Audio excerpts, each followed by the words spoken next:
A tool that coaches need to be massively aware of is the grip, is how to hold that grip. And it's a tricky one. We've done a lot of work on the grip before, and Lawrence is very established with the grip now. But we're going to have maybe a little go in his left hand for the sake of the video and to show you the correct grip. So Lawrence, if you want to use your left hand and just grab your grip in a bit of a fist fashion. So you just go straight over the top and grab it like a fist. And this is a very common thing that you'll notice players do right at the beginning. A complete novice will pretty much grab a racket as if they've made a fist. And as you see, Lawrence is there and he's doing that, and that's completely fine. That you would expect that. If someone goes straight into a correct grip to start, amazing, happy days. But what I want you to try and do now, Lawrence, is you've got to get a V with your thumb and your finger. So if you put your racket in your right hand, that's it. That's a great way to do it. And I'm going to turn side on to you a couple of times.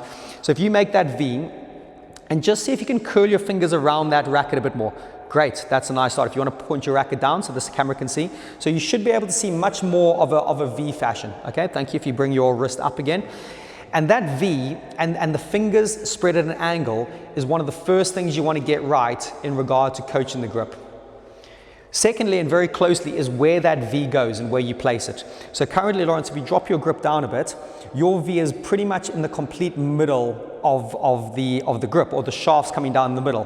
What you want to do is you want to lay it to the open side. So your open side would be towards your thumb side. So if you move your racket and maneuver it, that's it, backwards a little bit, excellent. So there, if you just drop it down now, you can see Lawrence's V has now come onto the inside shaft of the racket. Not fully, you don't want the V down the exact middle, but you want it on, there's a nice little ridge here. So there's your central of your grip, and it's that ridge on the open side of the racket, which means, if you just hold it like that again, Lawrence, like that there, which means that that racket face stays slightly open.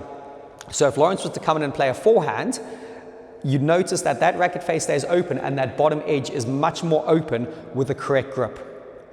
Okay, if you want to just pop your racket and face it at the ceiling, that's great. So there's one more interesting point about the grip, and what you want to consider is what's called the finger grip. So if you just hold your racket with your right hand there, Lawrence, put your hand back on your grip, that's it, and then take your fingers off like that and see where it's sitting. Great, so Lawrence has got it in his fingers. What you'll find is a lot of players will have it right in the fleshy part. So a lot of beginners and the amateurs would have it sitting across the palm. And what a nice trick to do is really get your players to do that. So we'll start again, Lawrence. So hold your grip like that's it, like the fist again. Turn it to the ceiling. Take your hands off. That's it. And then just find a way to get it settling in those fingers, and then curl those fingers round and get that grip there. Perfect. That's really nice. Okay. And you want to make sure you've got that top finger pronounced.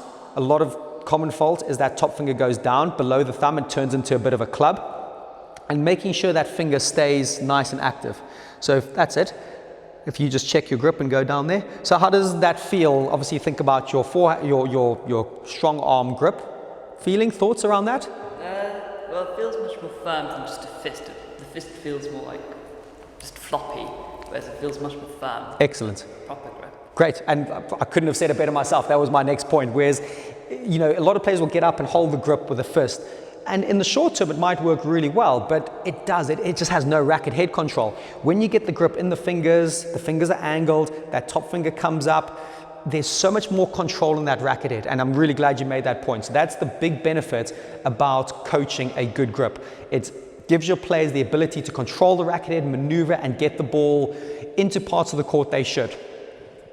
The final thing I want to talk about the grip, and this is something really to consider as foundation coaches and coaches working with novice players, is when do you coach the grip? It's a really interesting question, I think, because I'll ask you the question, Lawrence. If you were to turn up as a 10-year-old to a squash session and you'd had the coach coaching you the grip and had you all lined up on the side wall, and everything in the lesson, he just kept talking to you about the grip, but you weren't able to hit the ball. Probably easy to answer this, but how would that feel? Just frustrating, like I came here to play squash, not just practice a grip. Completely. That's my big point I always talk about when I'm helping coaches or watching coaches coach amateurs, is the coach needs to understand the grip, but if someone like Lawrence, as a 10-year-old Lawrence, was to turn up, first session in, you know what, you probably want to get him playing. Even if he is holding that fist grip and it's flaying around everywhere, if he can make contact with the ball, it's It's probably a good thing, isn't it? Yeah. You know, I think you would enjoy it and you would get into it. So I would suggest to be wise and mindful about how much you coach the grip and when to coach the grip. My biggest suggestion, and something I do often when I coach schools, when I go into a school and the children are there for squash, but it's maybe like their third or fourth sport and they've had a long day at school. There's a few sessions whereby I would coach the grip like that to Lawrence. I'd have them, they would understand it. And all I ask them to do is at the beginning of each rally is just to start with the correct grip. If the grip goes crazy wrong in the rally, I don't really mind. But what they do, and I'll just keep prompting them and reminding them, have a rally, enjoy it, go crazy. But just at the beginning of the rally, if you could hit your first shot with the correct grip, that for me is a much more organic way to teach the grip. I would say with Lawrence and what we've done with him in the past, I've worked with him for a while, we would have almost dedicated sessions where we're playing around with the grip. And that's definitely in a one-to-one context over the course of time. As I said, we've created a relationship and there's time, and that's great. But imagine you're a coach and you turn up with Lawrence as his very first lesson, 10-year-old Lawrence in a one-to-one session. Yeah, I think coaching you the grip for 20 minutes would be a bit mind-numbing, wouldn't it? Whereas if we can get him playing, but he's actually aware of the correct grip, that for me is a massive bonus and a massive benefit. So as the coach, it's about exactly understanding what the grip is and how to hold it correctly and all these little tricks and tools we gave you. But probably the biggest tool is understanding when to impart that knowledge and how to impart that knowledge.